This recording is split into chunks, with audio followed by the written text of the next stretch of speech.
The hit and run romance. The first time they said goodbye, it didn't feel real. It was mid-August in central Wisconsin, the kind of evening where the air was thick from the summer heat. The sky stretched pink and gold over the trees as they sat on the hood of his car at the edge of a gravel road they'd driven 100 times before. High school sweethearts, their hands intertwined, a silent acknowledgement of the daunting distance that lay ahead. Zachary Carter was leaving for Yale School of Drama. Melissa Bennett was leaving for Stanford with the goal of making it to Stanford Law School. Their future led them to opposite coasts with very different futures.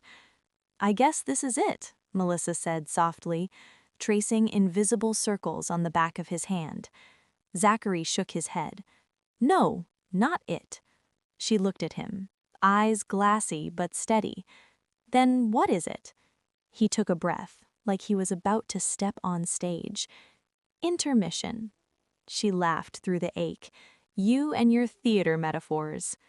"Hey," he said, smiling. "I want to be a movie star. I need branding." "You are going to be a movie star," she corrected gently. He smirked, and with a chuckle he replied, "And you're going to be the scariest lawyer making opposing counsel rethink their life's choices." They both smiled at that, but the silence that followed was heavier. "We'll stay in touch," he said. "We'll call, text, whatever. And if life works out," his voice trailing off. "If fate allows it," she said unconvincingly. He reached for her face, gently turning it to look in her eyes. "We'll find our way back."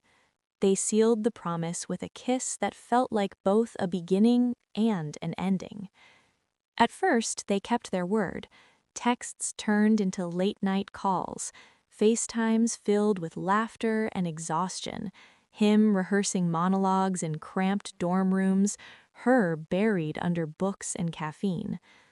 Then, life sped up. Zachary's dream didn't happen overnight. It came in fragments, auditions, rejections, bit parts, until one day, everything shifted. A guest role on a major crime drama, 3 episodes to fill in for a cast member that was injured on the set. He was portraying a rookie NYPD cop, a character meant to be fatally injured in a cliffhanger on the 3rd episode and the season finale. But audiences loved him so much that a fan club was started, and there were heated debates on if his character survived and would be back in the next season. The show offered him a 2-year contract to return. In the next season premiere, his character graduated from physical therapy and was finally able to return to active duty. Zachary Carter was suddenly someone. Across the country, Melissa was becoming someone too. Stanford Law wasn't just hard, it was relentless, but she thrived in it. She watched every episode of Zachary's show, every single one. After each episode, she'd send a message. "You were incredible tonight. That scene in the interrogation room? Chills.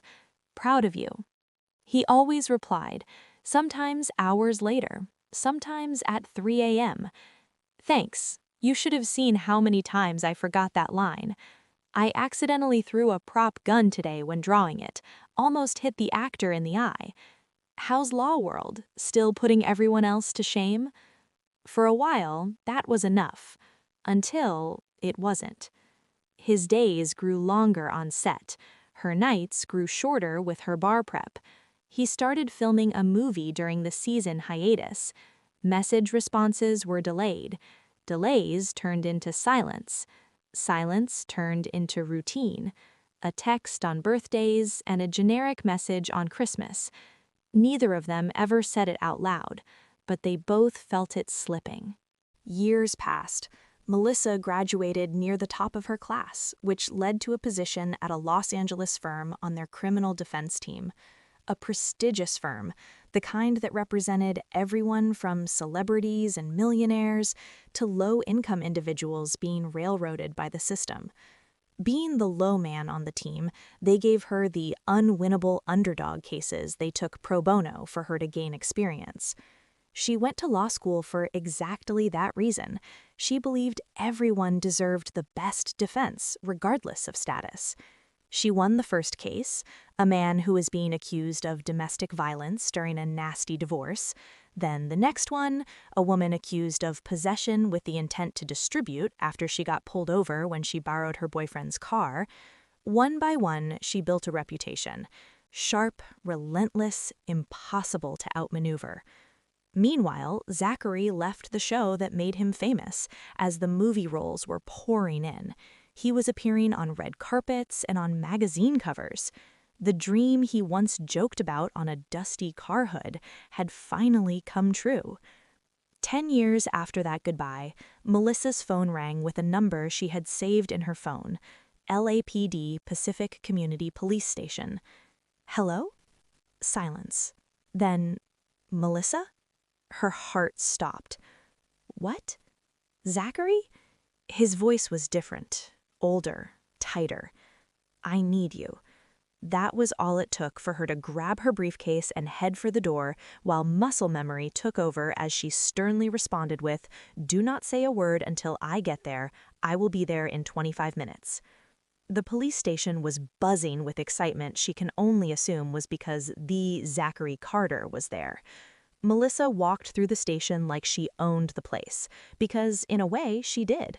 She found him in interrogation room 2. "You look terrible," she said, setting her bag down. He let out a breath that almost sounded like a laugh. "Good to see you too." "What happened?" she asked him directly as she pulled her legal pad out from her briefcase. "Hit and run," he said. "They think it was me." She looked up from her notepad and responded with her professional calm. "Was it?" "No," Zachery responded firmly. "I rented the car, yeah, but I didn't drive it at all today. From 6 to 10 this morning, I was in press interviews promoting my last movie with my co-stars at my hotel in Long Beach. I then had a meeting with a producer at 11 at his office in Hollywood, and they sent a car service to pick me up from my hotel. After the meeting, I had the car service drop me off at Wayne's house in El Segundo for a late lunch. I was there about 2 hours, then I walked to a park to read a script the producer gave me. When it started to get dark, I took the metro back to my hotel. The police were in my room by the time I got there, and they arrested me on the spot." She was furiously writing down everything he said. She looked up at him, softening her face as she asked, "Were there any witnesses that can confirm your location after you left Wayne's house?" He shook his head. "I was trying to not be seen. I wore a baseball hat and sunglasses to avoid the paparazzi and fans." "Of course you did," she sighed. He met her eyes and hesitantly asked, "You believe me, right?" She immediately and confidently responded, "Yes, and I'm going to get you out." She spoke to the lead detective and strongly encouraged him to review the security footage from the metro. She looked over their shoulder, watching. "There," she said as she pointed to the screen. He tried to be incognito, hood up over his baseball hat, sunglasses on, but he couldn't hide from her attention to detail. She identified him by the backpack he was carrying. It was Zachery's grandfather's army rucksack he still used with its rip that was covered up by an American flag patch his grandmother had sewn years ago, making it easily identifiable due to its off-centered and crooked position. The same backpack she has seen every day in high school. The security footage showed that he entered the Expo/Crenshaw station in El Segundo 7 minutes before the 911 call reporting the hit and run, making it impossible for him to have been driving the car in Long Beach. He was wearing that same backpack and hoodie when he was arrested. The detective's case unraveled from there, and he had no choice but to drop the charges and instead file a report for the stolen rental car. The next day, Melissa and Zachery met for lunch. It was supposed to be quick, but it lasted 4 hours. They talked about everything and nothing. The years between them folded and stretched at the same time. "I used to read and watch all of your interviews," he admitted. "Used to?" he teased. "I got busy saving innocent people, remember?" she teased back. He smiled. I read about you. The lawyer who wins the unwinnable. She shrugged. Someone has to. There was a pause. Then he said quietly, I missed you. She looked at him. I missed you too, she said. He left for Vancouver for his next film the next day, but this time they committed to staying in constant contact. They called, FaceTimed, sent photos of behind the scenes on set and late night takeout next to case files piled on her desk. 2 months later, he was back in Los Angeles for his next film. At this time, things between them became serious. Their relationship wasn't easy. It consisted of early mornings and late nights if their paths even crossed. He stayed with her in her apartment instead of a hotel or short-term rental. But it was also laughter in their quiet kitchen over a late dinner, familiar glances across crowded rooms at industry events, weekend visits to Zachery's film sets. As his different projects moved him around a lot, they committed to at least one weekend a month where one of them would fly to meet up. A love that had already survived distance, time, and silence, it knew how to endure. 18 months after that police station phone call, Zachery and Melissa went home for Christmas, back to their small Wisconsin hometown, driving on that same gravel road to his grandparents' farm where they had said their goodbyes so many years ago, back to where it all started. On Christmas night, surrounded by both of their families and friends, the house filled with the scent of cinnamon and spices and laughter of holiday cheer, he got down on one knee in front of the roaring fireplace. No more intermissions, he said with watery eyes. She smiled through tears and choked out, never again. They didn't want to wait. Before everyone dispersed after the holidays, they threw together a New Year's Eve wedding ceremony on his grandparents' farm. Sarah's mother, a formidable force in her own right, was already planning her annual New Year's charity ball. With a few swift phone calls and a touch of persuasive charm, the venue's larger ballroom was secured, caterers informed, and the guest list expanded for a non-traditional reception. They said their vows under string lights and flowers strung from the rafters in his grandparents' horse barn, with guests sitting on hay bales covered in white linens. There wasn't a dry eye in that barn. Even the horses seemed to have teary eyes. Her mother's annual charity ball doubled as their reception. It was unconventional. Their celebration was going to support a great cause. Instead of cutting into a wedding cake, they made a speech about the charity that ended in a toast thanking everyone that attended for their support. Zachery even auctioned off a dance with him when Melissa laughed when the top bidder was a very handsy gray-haired woman who wanted to make her granddaughters jealous. Knowing the news of their impromptu wedding would spread like wildfire, they decided to take the opportunity to benefit others. An online auction was set up, and the link was sent out to celebrity news outlets. They offered the highest bidder the exclusive first wedding ceremony photo, the proceeds benefiting the Wisconsin Veterans Network, the charity ball's beneficiary.